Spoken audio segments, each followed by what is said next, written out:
I'm Carmen Tyler, and I'm here with Bridget Winder, and we are in her Queen studio here in Queens. Yeah, Queen, yes. And I'm sitting here, you know, this beautiful artwork. She is multi-talented and amazing, and she has done songbook. Yay! So we're gonna relax here. So we're gonna lean back and we're gonna have a little talk. And I want to talk to her and talk to you basically about first off how you got involved in songbook. Let's let everyone know how that happened.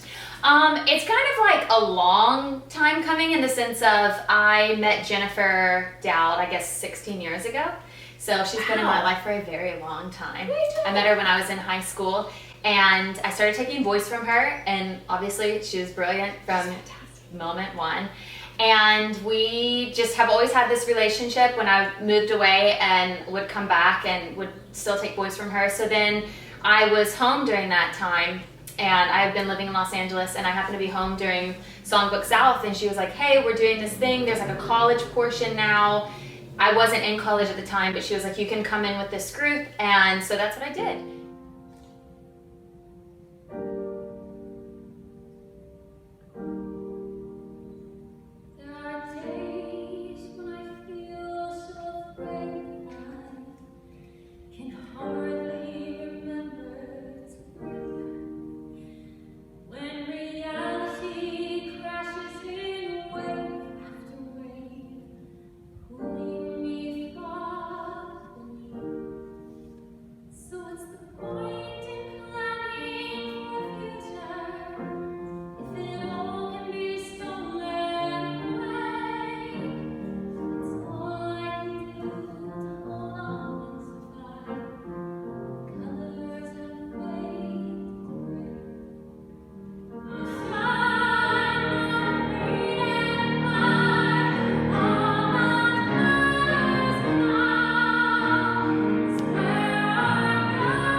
I literally like have met people and instructors there that are in my life pretty much every day, and that I talk to on the regular and take lessons from now personally.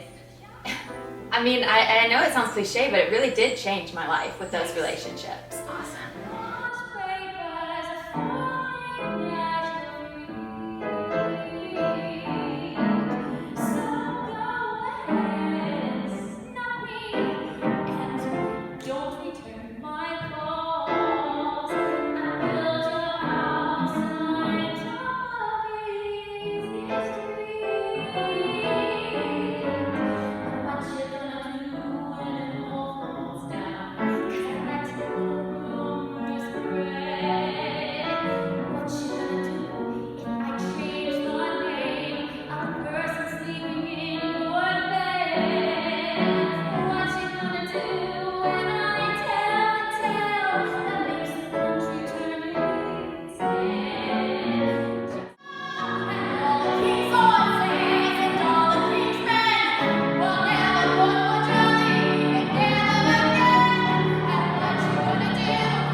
The biggest one that I've worked with that I've kept in contact with is Nas Edwards, and I know she's a recurring coach. She's just like, I mean, she's literally become my mentor, and she's someone that I talk to almost every day, and I still take voice from digitally.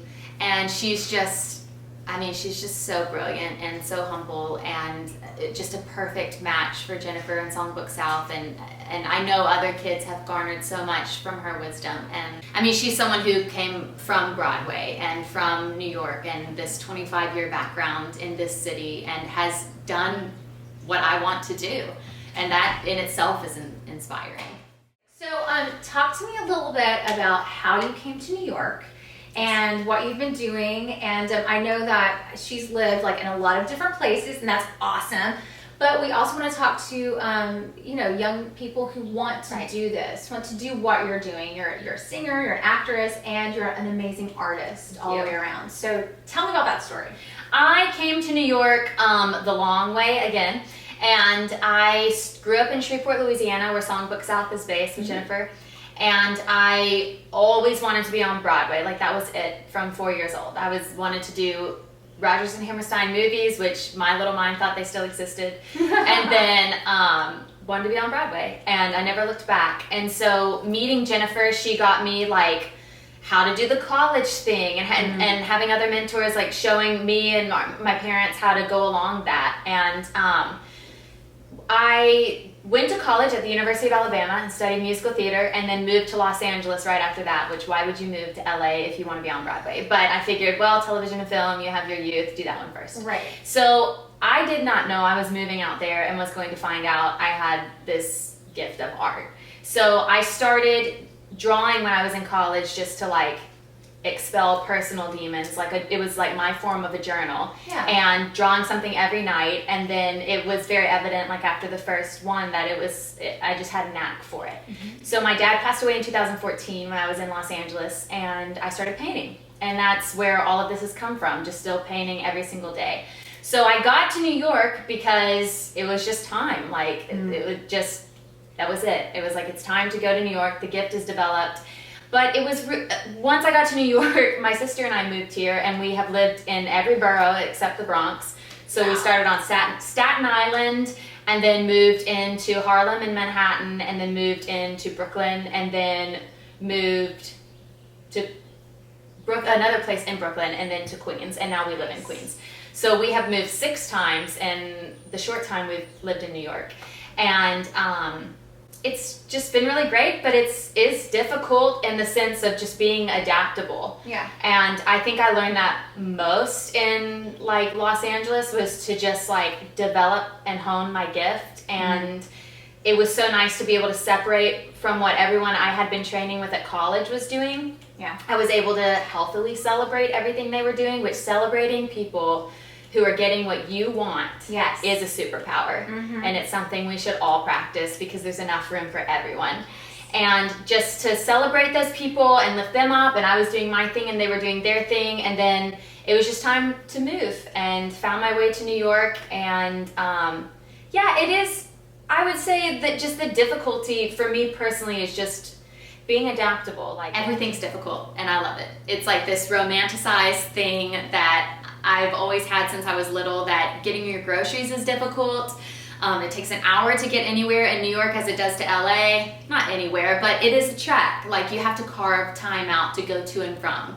It's an hour to get a mile. If your train is stopped, then you gotta find another way. And it's like feeling like, oh, this is all such an effort. Is like the little southern kid inside of me is like, this is what I've always dreamed of, the hustle and bustle, and the million of people, and the one block, and everything's difficult, and I'm sweating to get seltzer, and it's amazing. It's like this weird romanticized thing about it, that you just put on your music and go into your own world, and you're like, I live in New York City. Yes. And nothing is easy, but I love it. Right. Because you feel like you're working so hard for what you love. It's very true. You are working hard for what you love. It's just like such a city you've got to be adaptable for. It is no longer your small town. It is no longer everybody knows you. It is now everyone could care less about you. And there is something very freeing about that. That you're no longer in your, for me personally, your small town fishbowl. It's now like, oh, I kind of get to be anonymous, and I might lean into it a little bit and see where that growth takes me. But again, like I said, like when I got to college from high school, and I was at the bottom yet again and had to go up, and now it's, I mean, like at the bottom, and like this is like it, like this is the mountain to climb, and this is what all the little mountains have like to get you to this Everest summit. And so just, you know, just still going with that. But New York is even LA, I mean, it's salt to sugar. People ask me all the time, which one do you like more? And it's like, I love pretzels and I love chocolate. They're so different, but I love them both. And ideally, I'd have them together. Exactly. No, that's so cool because, you know, when people, and this is something that you can also touch on, because I had that same feeling last week when I was walking all the way across from 59th going, you know, underneath Central Park, and I was just like, yes, it's COVID, yes, it's crazy, but I'm like, I live in New York City, you know, just this is amazing. Yes, and I know sometimes people get kind of down and kind of like, you know, the drudge can be a lot, and I totally get it.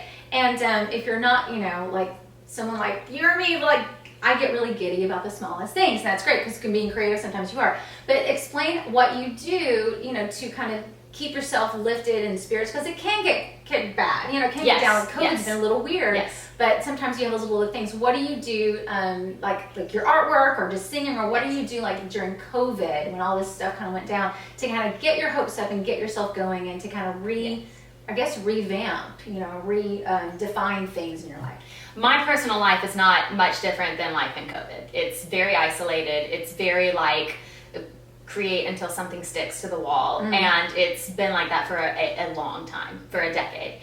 And so when COVID happened, it wasn't an odd change of events for my sister and I, because we're both self-employed. We both like run our businesses from our home, and this is just kind of how it's been. So, but living just in New York, even without COVID, is like so difficult on its own, because you're doing all of these things. You're working this job you're not passionate about. You're just working to get to where you want to be and do the job you're passionate about. And like to stay upbeat and encourage, like even being in college and going, this isn't where I want to be, but this is getting me to where I want to go. And in LA and going, this isn't where I want to be, but this is getting me to where I want to go. And in high school, this isn't where I want to be, but this is getting me to where I want to go. And just keeping that in mind, that I'm always where I'm supposed to be, and like this is just a step to get me closer.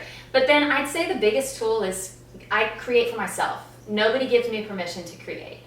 And that's such a difficult thing to learn, I think, when just growing up doing theater or growing up as a performer in any capacity or artist, and that you're doing things for the money or for the extracurricular activity or for the credit and all of that, that you're creating because someone's telling you to create. They're telling you what to create. They're telling you how to create it.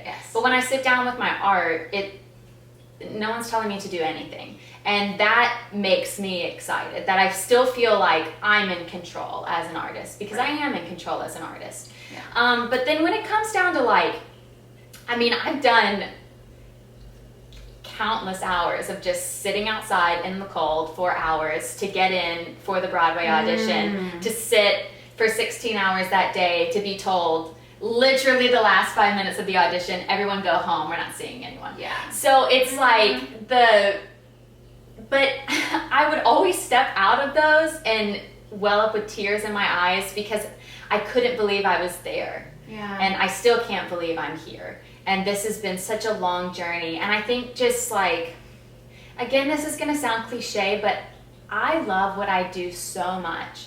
I'm not deceived that I love it. It's what I've always done, so that's what I'm gonna keep doing. It's like, no, like this is what I was created to do. So walking out and going like, but I got the chance to sit here all day amongst these people I've worked my whole life to be around is an overwhelming feeling to me. And that's what keeps me going. It's never been difficult for me to keep going. And people ask me that a lot, my advice on how to keep going. And it's never been difficult. I love it so much. It's just not difficult. That's inspiring. It really is. All right, so let's talk about some shows that you've been in. I know you did Evita. Yes. Did you do that one? No, I didn't. Okay, I thought you That's did. my dream role, though. That's so what it is. If anyone's watching and producing Evita soon, please. I'm reaching the age mark. Can we make it happen? That's hilarious. So the reason why I say that is because we had talked before, and I kept thinking maybe positive. I'm speaking that forth to the universe right now. I'm totally receiving what you just saw. Exactly. Because that's who I kind of see her doing. So let's go back to like shows that you have done. So we know her future one. We know the one that she's wants to be in and will be in. We're going to speak positive about that because she's definitely got the talent. But talk about some of the roles that you had in your past, and just give me some good ones. Like if you were in one, you're like, I didn't want to do this, but you learned something. Yeah. Give me some of that stuff that you learned by being in different roles.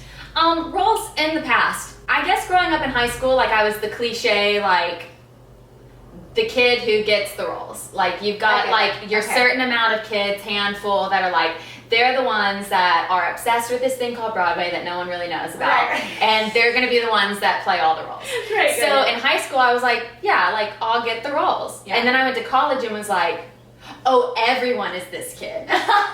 Like literally everyone has been this kid. So like we all get the roles, but like we can't do that anymore.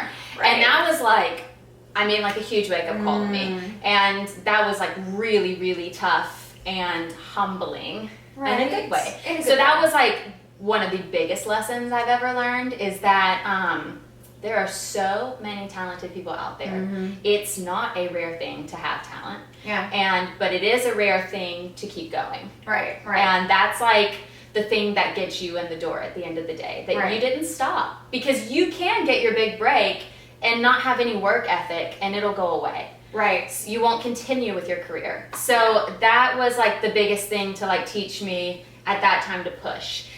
So I played, the normal roles like Grease and Sound of Music and West Side Story and all of these things. And then went into college and did more shows I had never heard of. Like there were now grad student plays you'd never heard of. Yeah. And I was learning for the first time that I guess just really how to develop a character with like pretty much on no time. Because in high school you've got like 9 months to figure it out. Right. And in college they're like, okay, you're going to be doing this in like 2 weeks to a month. So know your lines by tomorrow. Yes. It's like, great. How do I do that? Right. That was a learning curve, like learning lines, and which was never difficult. I didn't think it was difficult in high school, but looking back, it's like, oh, because you had 9 months. Right. We're looking back now, like I didn't know how to do it, so I had to learn that learning curve. College was great. I loved college. I learned so much, just to grow as a human. It was such the right choice for me because I was not a mature human being. Still, it's debatable. And college was like that place I could go to and still grow and mature in a safety net. Not only artistically, but just as a human being. I was very fortunate to be cast every semester that I was in college. And my colleagues in my class, they were very small classes. I went to the University of Alabama, and the program was very tight. And I mean, like my colleagues are Broadway stars now. I mean, they're just the most brilliant, beautiful beings that deserve all the success. And they, just being able to grow around those kinds of people that you knew you were in the presence of stars. And just to be able to no longer be the person who's on top, now you're on bottom, and hopefully you can get on top again. And that is what this industry constantly is. Like, there isn't a top. There's always going to be someone more talented, someone who works harder, someone better looking, someone taller, shorter. There's always going to be someone who is more of what you are, but that doesn't make you less. And that doesn't make your gifts less. It just means that y'all are different, and that's incredible, and that's what you should lean into. And find those quirks and those ticks that make you different, because that's what's going to get you cast. And how do you find them? I don't know. That is between you and your own personal journey. But if you can find them and really highlight them, those are the roles. In college, I was so fortunate, like I said, to be cast every semester I was there. And then I got to do like the bigger shows and like some really big fun shows and big group number shows. And then like Gypsy, and I'm trying to think, like Gypsy and Bye Bye Birdie and things like that. So then I moved to Los Angeles, and I did like a web series and some work out there, and really just learned, again, like it was another safety pad for me to just grow up, and my art to grow, and my performance to grow. And honestly, looking back, it was a place for all of my habits of as a performer, all the things I robotically knew how to do to fall away. And because I was no longer in an environment where I was like, oh, this is what I'm supposed to do because this is what I am supposed to be. And moving out there to a place where nobody was that I knew, and just got to be myself, that was the only option for me, was an incredible freeing thing. Yeah, so I did like more experimental stuff when I got to my first college, which was in St. Louis, Missouri, and then I transferred, which is a big thing. That happens, and it's okay. It's totally, you didn't fail. Right.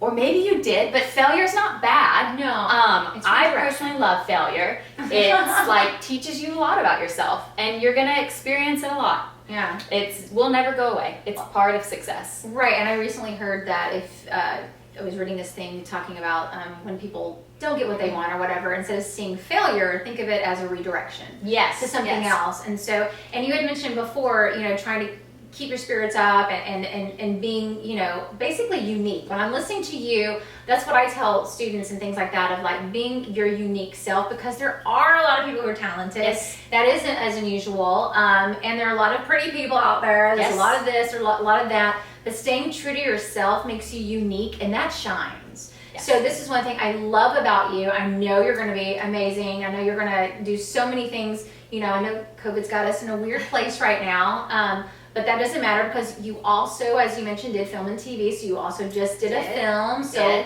I did. She's making the rounds here, doing the good stuff. So tell me about the film and what that's about. So the film is called A Fairy Tale After All. It is a musical, and it's a lot of mixed media in it. It's like puppetry and live actors and animation and special effects and then music on top of it. It's like, I mean, a dream come true. Like I mentioned the Rodgers and Hammerstein movies, thinking like, oh, that exists. And then it's like, but it does, it's just not them. Right. So, or it kind of exists. But so I'm the witch, and I got like these like, I mean, just like brilliant makeup and unrecognizable and black teeth-ish, and like this huge like horned headdress and this incredible costume. I mean, just like the most talented, brilliant people working on this, and some of like the best relationships I've made today. Yeah. So that's pretty much that. Like, I'm the witch. It's a fairy tale with a twist for sure. Right. It's for children, but it's still dark, and it should be releasing soon. I'll let you know like when more of that comes.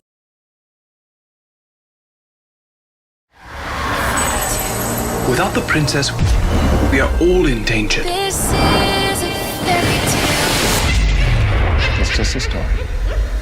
You'll see. After all, The whole world will say, Thumbkin, you did it!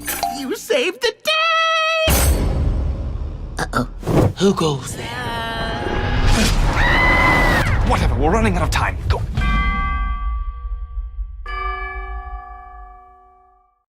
Done my part, so that's all that I know about. So question on production, because some people don't understand, because especially if you've been working like on lives, on theater stuff. But during production, did you have to pantomime or be behind a green screen? Did you have to do any of this kind of stuff, like, pantomime your own voice when you had to record and stuff like that? I did. I totally had to lip sync to my own voice, which like you know how like when you're recording your own self and then you just to like work on your music, and then you sit back and you're like, I sound like a dying cat. No, you don't. But then you like That's your perception, not ours. have to do that on set with like 25 people listening to you on repeat for 4 days, sounding like a screeching dying cat. Because you're the witch. And you're just like, oh. I'm not only torturing myself, but I'm humiliated torturing everyone else. you're not. But that's what it feels like. So it's definitely like was like this uncomfortable thing that I just had to just walk in and like get over it. Right. There's just no room for ego if you're trying to work. Right. Just no room. I think it was Meryl Streep that said like, in order to be a great actor, you can't be afraid to be ugly. Yes, exactly. And you just have to like just literally let it go. And, Right. And I had so much fun doing that, and just walking in and just making the conscious decision like, this is what it's going to be like. It's going to be terribly uncomfortable. Yeah. But I'm just going to release it. And it's going to be so much fun. And it just is what it is. So I did. I had to lip sync to myself for several days and filming all of that. And then I worked on a green screen the last day. Cool. And I got to work with, I really only worked with the puppets. Okay. And that was like a real learning curve. And you get like a little bit of rehearsal, and coming from a theater background, I'm used to a lot of rehearsal. Yeah. Television and film, like there's little to none. Yeah. And really kind of your job is to do the work before you ever step on set and have the character fully developed and the Listen to voice this. fully developed and the actions and everything fully developed. So to find and live in this world that you don't even know what it looks like yet. You've never stepped into it on set. Right. So that is very difficult in itself, I found. But so much fun. So I would like imagine this whole world, and then I stepped in, I'm like, doesn't even look like what I imagined. But we're just gonna like be adaptable yet again. That's So, what I was, yeah. when you were talking about that, I was saying being flexible and adaptable is very important. So that's something to learn, you know, Yes. when you're doing all this. Go ahead, sorry. The better you are at taking direction, like the better you're going to be, because it's not, you have to trust that you may be the face of it, but it's not yours. Right. It's the directors, and it's the writers, and it's the costumers. It's like all of it's such a shared effort, and you just get to be the face of it. Yeah. And it's like such a humbling and honorable responsibility to have, to be able to go, oh, I get to be the face and the mouthpiece for all of these other artists, and I want to do it justice, and I want to do their vision justice too. And they have such as much of a right to it as I do, and they've probably spent more time with it than I have, these costumers and creators and writers and everything. So they kind of have more of an ownership to it, even though I'm stepping into the shoes of it. But I did get to spend more time with it than I thought, because I got to do the poster art for it. Fantastic. And that was like a month of work, that painting, and then it got sent to the digital artist, and he like spruced it all up, and it just got released recently. And that was like just a really surreal moment, to not only see my face on International Movie Database, but to see my art as like the photo on International Movie Database. awesome. But I never thought that would become part of my world. Right. And for those of you, I'm sure you know it's IMDb. So Yes. check out her stuff. Now, where can they find your art? Where can they find your music? Where can they find all about Bridget? You can find all about Bridget at bridgetwinder.com. Woohoo! It's pretty summed up there. You can find a lot of my work on Instagram. That's like what I update daily. And I also have a Facebook page, Bridget Winder Art. It's kind of like if you Google Bridget Winder Art, you will find it. But if you want like the singing and the modeling and the art and the painting and all of that, it's all at bridgetwinder.com. So how would you inspire young people who are watching this and who are doing songbook? How would you inspire them to stay positive in all this crazy COVID stuff? I would inspire you to stay positive no matter what age you are, by just keep showing up every day, keep creating, just create what you feel, what you honestly feel in whatever form, whether it's cooking or painting or drawing or singing, writing your own music, it's instrumental, gardening, whatever that may be, and try and consume as little as possible. I know we live in such a world of consumption and consuming so much television and film and social media, and we and text messages. We just consume, and to be able to put your own out there and just to try and balance that better. And I think if we can balance that better, you'll find like a lot more of a nice balance and healthy medium in your own life. Just keep going. Make things right now, so when it is back, you can release it. And we need new art, we need new shows, we need new television and film, and you could be the one that does it. You could be the one, no matter what your age is. There are no limits. People are so open content wise. We have more outlets to be able to access content than ever. Put it out there and share it. Just make sure it's legally protected properly, because people will take things. It is tough, and you need to have tough skin, and you need to be good at taking criticism, and you need to know where your weak points are, so that you can grow on them. And you need to be able to go like, I'm not the strongest here, but I am very strong here. So if I lean into this, I can get even stronger, but I still need to keep working on what I'm not strong at. You need to know the things that like, if people tell you like, you're hard-headed or you're difficult or you're like all of those things, to go like, okay, these are things I need to work on, because the more adaptable you are, the kinder you are.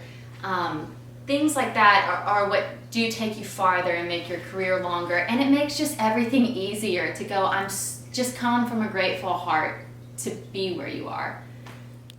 I know it sounds so tedious, and it's like, where do I even begin? Well, that's where you begin. Like, I began by buying a sketchbook and pencils and drew like the smallest thing. And then you just keep showing up every day.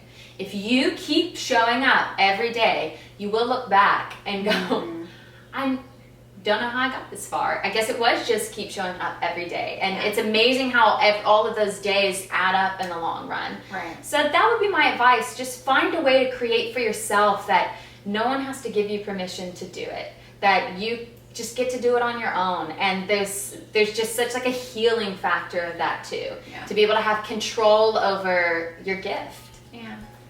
Well, this has been awesome. I know I've been inspired. Your artwork inspires me, the gorgeous voice.